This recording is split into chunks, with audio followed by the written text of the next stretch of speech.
నమస్తే. 12 రాసుల వారికి కూడా ఈ నవంబర్ మాసంలో ఏ రకంగా ఎంత చక్కగా ఉత్తేజంగా ఉండబోతోంది, ఎటువంటి గ్రహ మార్పులు రాబోతున్నాయి, ఎటువంటి సంచలనాలు మీ లైఫ్లో రాబోతున్నాయి, లేకపోతే ఎటువంటి చిన్ని జాగ్రత్తలు తీసుకోవాలి అనేవి తెలుసుకుందాము. మరి ఇంకెందుకు ఆలస్యం, పదండి. ధనుర్రాశి వారికి నవంబర్ నెలలో ఎంత ఉల్లాసంగా, హాయిగా, చక్కగా, ఉత్తేజంగా ఉండబోతుందో, ఎటువంటి ఆపర్చునిటీస్ రాబోతున్నాయి, ఎటువంటి ఆపర్చునిటీస్ని మీరు సద్వినియోగం చేసుకోవచ్చు, అసలు ఆపర్చునిటీస్ ఏ రకంగా వస్తాయి, ఎంత స్పీడ్లో వస్తాయి, తర్వాత తీసుకోవాల్సిన చిన్న జాగ్రత్తలు అసలు వాళ్ళకు ఉన్నాయా అనేది తెలుసుకుందాం. ధనురాశి వారికి ఇప్పుడే చక్కటి ప్రసాదం తిన్నానండి, అందుకే లొట్టలేస్తున్నాను. ధనురాశి గురించి చెప్తుంటేనే ప్రసాదం తిన్నాను. భోజన ప్రియులు కదా మీ రాశి వాళ్ళు. సరే, ధనురాశి వారికి మీ రాశి లార్డ్ వచ్చి గురు భగవానుడు. అయితే గురు భగవానుడు కర్కాటక రాశిలో సంచారం మొదలుపెట్టారు అక్టోబర్ 18న. కర్కాటక రాశి ధనురాశి వాళ్ళకి అష్టమ స్థాన గోచారం అవుతుంది. పర్వాలేదు, ఇబ్బంది ఏం లే. మీ రాశి లార్డే ఆయన. అయితే ఇక్కడ గురు భగవానుడు మీకు అష్టమ స్థానంలో, తర్వాత కానీ ఉచ్చస్థితికి చెందిన రాశి ఆయనకది, చాలా ప్రియమైన రాశి ఆయనకది. కేతు భగవానుడు మీకు భాగ్యస్థానంలో, శని భగవానుడు మీకు చతుర్థ స్థానంలో, రాహు మీకు తృతీయ స్థానంలో, తర్వాత బుధ భగవానుడు మీకు రవితో కలిసి, కుజ భగవానుడితో కలిసి మీకు వ్యయస్థానంలో సంచారం. రవి భగవానుడు కూడా నవంబర్ 16 నుంచి వ్యయస్థానం. శుక్ర భగవానుడు వచ్చి మీకు భాగ్యస్థానంలో సంచారం నవంబర్ 2వ తారీఖు నుంచి మొదలు పెడతారు. మీకు health and immunity, self individual personality పరంగా కనుక చూసుకున్నట్లయితే ఇక్కడ మీ రాశి లార్డ్ అష్టమ స్థానంలో ఉండడంతో అక్టోబర్ 18 తర్వాత గ్యాస్ట్రిక్ ఇష్యూస్ మొదలయ్యాయా ధనుసు వాళ్ళకి.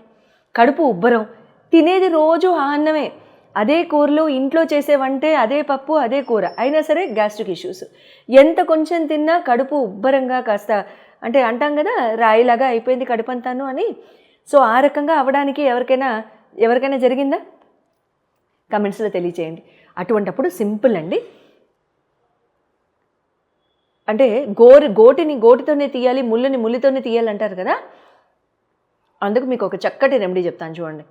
ధనురాశి వారికి మీ రాశి లార్డ్కి సంబంధించిన స్పైసే ఆయనకే ఇచ్చేయండి. ఏ రాశి లార్డ్ అయితే మీకు గ్యాస్ట్రిక్ ఇష్యూ ఇస్తున్నారో ఆయనకి ఆయన పదార్థమే తినిపించండి. ఏముంటుంది?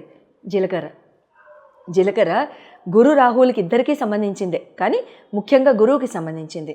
స్పైస్ ఆఫ్ గాడ్స్ అంటాను దాన్ని. ప్రతి మీల్ అయిన తర్వాత కాసింత జీలకర్ర నోట్లో వేసుకుని నవ్వలేండి. చేదుగా ఉంటుంది కదా అని అంటారేమో, వగరగా ఉంటుంది, చేదుగా ఉంటుందని. ఏం ఉండదు, ఇబ్బంది ఏం లేదు. ఖచ్చితంగా ఈజ్ అవుట్ అయిపోతుంది స్టమక్ అంతా కూడా. అయితే ఇక్కడ మెంటల్ వెల్బీయింగ్ చాలా బాగుంటుందండి, ఇబ్బంది లేదు.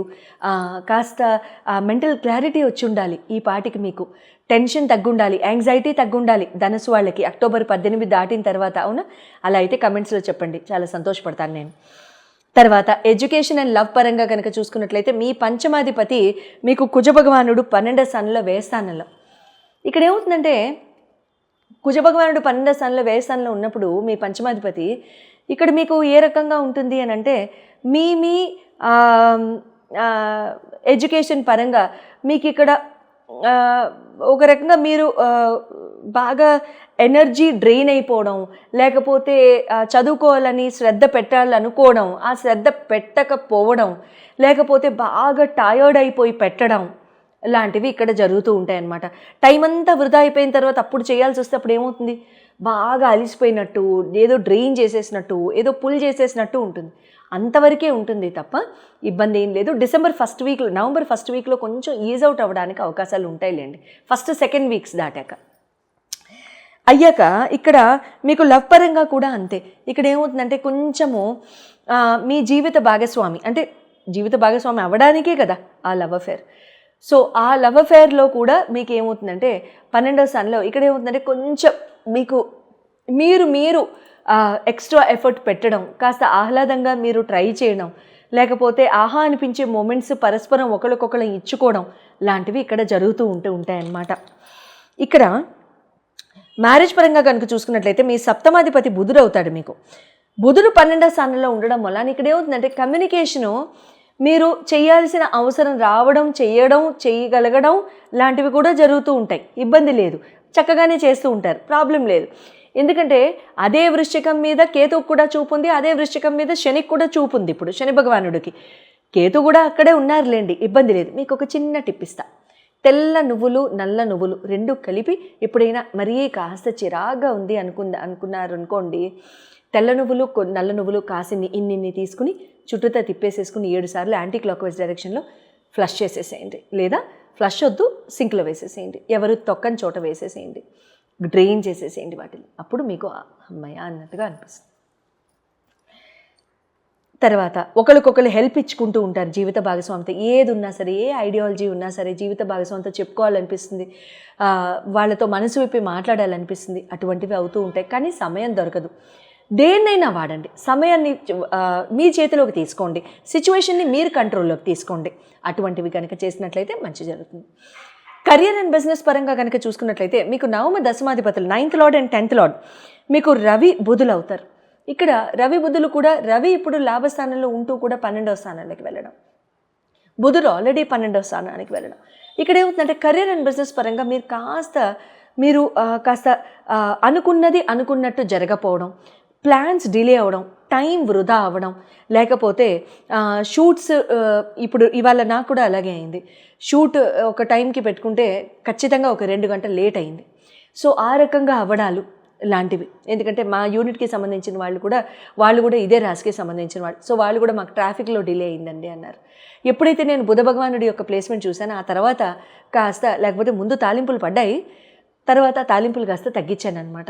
ఎందుకంటే నాకు అప్పటికి అర్థమైంది, అయ్యో బుధుడు వాళ్ళకి ఈ స్థానంలో ఉన్నారు కదా, పాపం వాళ్ళకి ట్రాఫిక్లో లేట్ అవుతుంది కదా అని. అప్పుడు తర్వాత నాకు ఆలోచన వచ్చి ఇంకప్పుడు నేను కామ్ అయిపోయాను అనమాట. సో ఇటువంటివి డిలేస్ వస్తూ ఉంటాయి. ప్రయాణాల్లో విఘ్నాలు, టికెట్ ఒక డేట్ కొనుక్కోవడం, ఆ డేట్కి వెళ్ళలేకపోవడం, ఆ డేట్ని మళ్ళీ మీరు మార్చుకోవాల్సిన అవసరం రావడం, అప్పుడప్పుడు హాస్పిటల్కి వెళ్ళవలసిన అవసరం రావడం, ఇలాంటివి జరుగుతూ ఉంటాయి. జన్మతః మీ జన్మకుండల్లో ఎటువంటి ఈ గ్రహాల యొక్క ప్లేస్మెంట్ మీకు జరుగుతున్న దశలు మహాదశల్ని బట్టి ఇప్పుడు ఎలా జరుగుతుందో కనుక చెప్పించుకోవాలనుకుంటే స్క్రీన్ మీద డిస్ప్లే చేయబడ్డ నంబర్స్కి మీరు కాల్ చేసి అపాయింట్మెంట్ తీసుకోవచ్చు. శుభం భూయాత్. కార్తీక మాసంలో వచ్చే సోమవారాలు, శనివారాలు, కార్తీక మాసంలో ముఖ్యంగా మనం ఈశ్వరారాధన, దామోదర ఆరాధన, తర్వాత వైష్ణవ ఆరాధన ఈక్వల్గా చేస్తూ ఉంటాం. శివకేశవులకి ఎప్పుడు కూడా భేదం లేదు, అండ్ ఆ భేదాన్ని ఎప్పుడు కూడా మనం పాటించకూడదు అనేదే నేను ఎప్పుడూ చెప్తూ ఉంటాను, అంతే కదా. సో సోమవారాలు, శనివారాలు, తర్వాత ఏకాదశులు, తర్వాత పౌర్ణమి, కార్తీక పౌర్ణమి, ఆ రోజు గురునానక్ జయంతి కూడా వస్తుంది.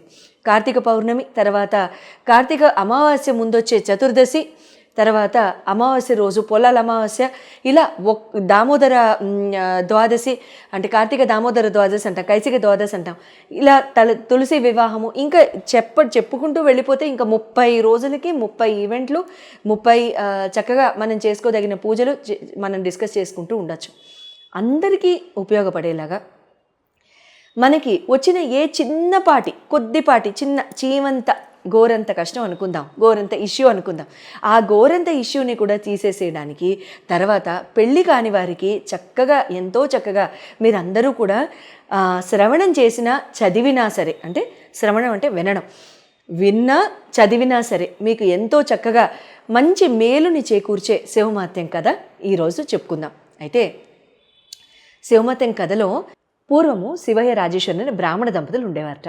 వారు ఎంతో పాపం ఫైనాన్షియల్ ప్రాబ్లమ్స్లో వాళ్ళు అలా ఉండడం వలన ఈ శివయ్య అనే బ్రాహ్మణుడు తిరుపతి క్షేత్రానికి వెళ్ళి చక్కగా ధనార్జన చేసుకుందామని బయలుదేరతాడు. అయితే ఒక ఋషీశ్వరు ఎదురై, నాయన నువ్వు తిరుపతి దాకా వెళ్ళిన తర్వాత నీకు స్వామి దర్శనం అవుతుంది, కానీ ధనార్జన ఎలా చేస్తావు, అలా కుదరదు, కాబట్టి నీకు శివమహత్యం కథ చెప్తాను, ఆ వ్రతం కథ ఎప్పుడు నువ్వు చక్కగా చేసుకుంటూ ఉండు, నీకు నిత్యం శుభం జరుగుతుందని చెప్పి ఆ శివమహత్యం కథ చెప్తాడు. పూర్వం వంగదేశ రాజకుమార్తె ఒక ఆవిడ ఉండేది, సీమంతిని అని. ఆ సీమంతినికి ఒకరోజు ఒక ఋషీశ్వరి భార్య మైత్రేయి అని ఆవిడ ఆ వనంలో ఆ అమ్మాయి అందరూ చెలికత్తలందరూ తిరుగుతుండగా పూలు ఏరుకుంటూ ఉండగా ఆవిడ ఏం చెప్తుందంటే ఈ శివమహత్యం కథ అంతా ఆ అమ్మాయికి చక్కగా చెప్పి వినిపించి కథ విధానం అంతా చెప్పి చక్కగా ఇలా పూజ చేసుకోమ్మా, శివుడికి పార్వతీదేవికి పూజ చేసుకుని తెల్లటి పుష్పాలతో అర్చించు, చక్కగా ఆ కథ అంతా చదువుకున్న తర్వాత అక్షంతలు వేసుకో తల్లి అని కథ చెప్తుంది. కథ చెప్పిన తర్వాత ప్రతి సోమవారం కూడా సీమంతిని చాలా చక్కగా విధి విధానాలతో పూజ అంతా చేస్తుంది. చంద్రవల్కుడు అనే మహారాజుకి ఇచ్చి సీమంతిని వివాహం చేస్తారు. అయితే ఆ చంద్రవల్కుడు తో వివాహం అయిన కొంతకాలానికి ఆ రాజకుమారుడు ఏం చేస్తాడు, స్నేహితులతో కలిసి యమునా నదిలో నదీ తీరాన నదిలో నావపై బయలుదేరతాడు. నదిలో నావపై బయలుదేరిన రాజకుమారుడికి ఒకసారి ఏమవుతుంది, నావ తిరగబడిపోయి నదిలో రాజకుమారులందరూ కూడా మునిగిపోతారు. ఈ నదిలో మునిగిపోయిన రాజకుమారులందరినీ కూడా తక్షకుడు, నాగలోకానికి చెందిన తక్షకుడు యొక్క ఈ మహారాజు యొక్క ఈ ఆ దేశానికి చెందిన నాగకన్యలందరూ కూడా ఇతన్ని పట్టుకుని, ఆ రాజకుమారులందరినీ పట్టుకుని తక్షకుడు వద్ద తీసుకెళ్తారు. తక్షకుడు తన దివ్యదృష్టితో ఈ జరిగిన వృత్తాంతం అంతా తెలుసుకుని ఆయన ఏం చేస్తారు, వీళ్ళ రాజకుమారులందరినీ మనలతో సత్కరించి చక్కగా వాళ్ళకి నాగలోక సౌందర్యాన్ని అంతా తిలకింపజేస్తాడు. నాగలోక సౌందర్యాన్ని తిలకిస్తూ వీళ్ళు ఏం చేస్తారు, ఆ పనిలో పడిపోయి పూర్తిగా లేట్ అయిపోయి మైమరిచిపోతారు ఈ రాజకుమారులు. ఈలోగా ఏమవుతారు, దాయాదులు బయలుదేరుతారు. దాయాదులు అంటే ఎవరు, రాజ్యాన్ని అపహరించి ఆ చెరసాల్లో పెట్టేస్తారు ఈ రాజకుమారి యొక్క తల్లి తండ్రిని. సీమంతిని కూడా పాపం అన్నీ కోల్పోయి ఆ చెలికత్తలతో నదీ స్నానానికి వెళ్ళి పాపం దిక్కుతోచిన దానిలాగా ఉంటుంది. ఒకరోజు బొట్టు కూడా లేకుండా నదీ తీరానికి వెళ్ళి అక్కడ స్నానం చేసి వస్తుంటే ఈలోగా ఈ సీమంతిని చేసిన కథకి శివుడు ప్రసన్నమై శివుడు కల్లో కనిపించి చెప్తాడు ఈ అమ్మాయికి, నాన్న నీ భర్త వస్తున్నాడు, నువ్వు భయపడకు, చక్కగా పూజ చేసుకోని. ఈలోగా రాజకుమారుడికి జ్ఞానోదయమై శివుడు దయ వల్ల తక్షకుడికి చెప్తాడు, మా వాళ్ళందరూ ఎంత ఇబ్బంది పడుతున్నారో, నేనేమో ఇక్కడే ఉండిపోయాను, నేను ఇంకా బయలుదేరుతానండి అని చెప్పి నమస్కారం చేసుకుని తక్షకుడు అమృత భాండం ఇస్తాడు. నీకు, నీ భార్యకి, నీ కుటుంబానికి కూడా ఎప్పుడూ కూడా ఏమాత్రం లోటు ఉండదు.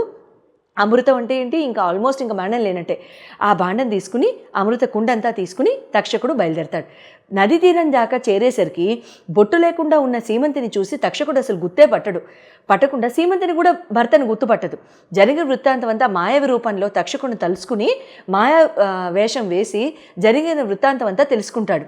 వెళ్ళి, తల్లి నీ భర్త 3వ రోజుకి తిరిగి వస్తాడు అని భర్తే భార్యకి ధైర్యం చెప్పి, మాయావేషంలో ఉన్నాడు కదా, సో భార్య కూడా గుర్తుపట్టదు. వెళ్ళిపోయి దాయాదులందరికీ హెచ్చరిక పంపిస్తాడు, నేను ఇలా తిరిగి వచ్చేసాను, మీరు రాజ్యం వదిలేసి వెళ్ళిపోండి, మీరు కనుక రాజ్యం వదలకుండా వెళ్ళిపోతే యుద్ధానికి సిద్ధం కండి అని.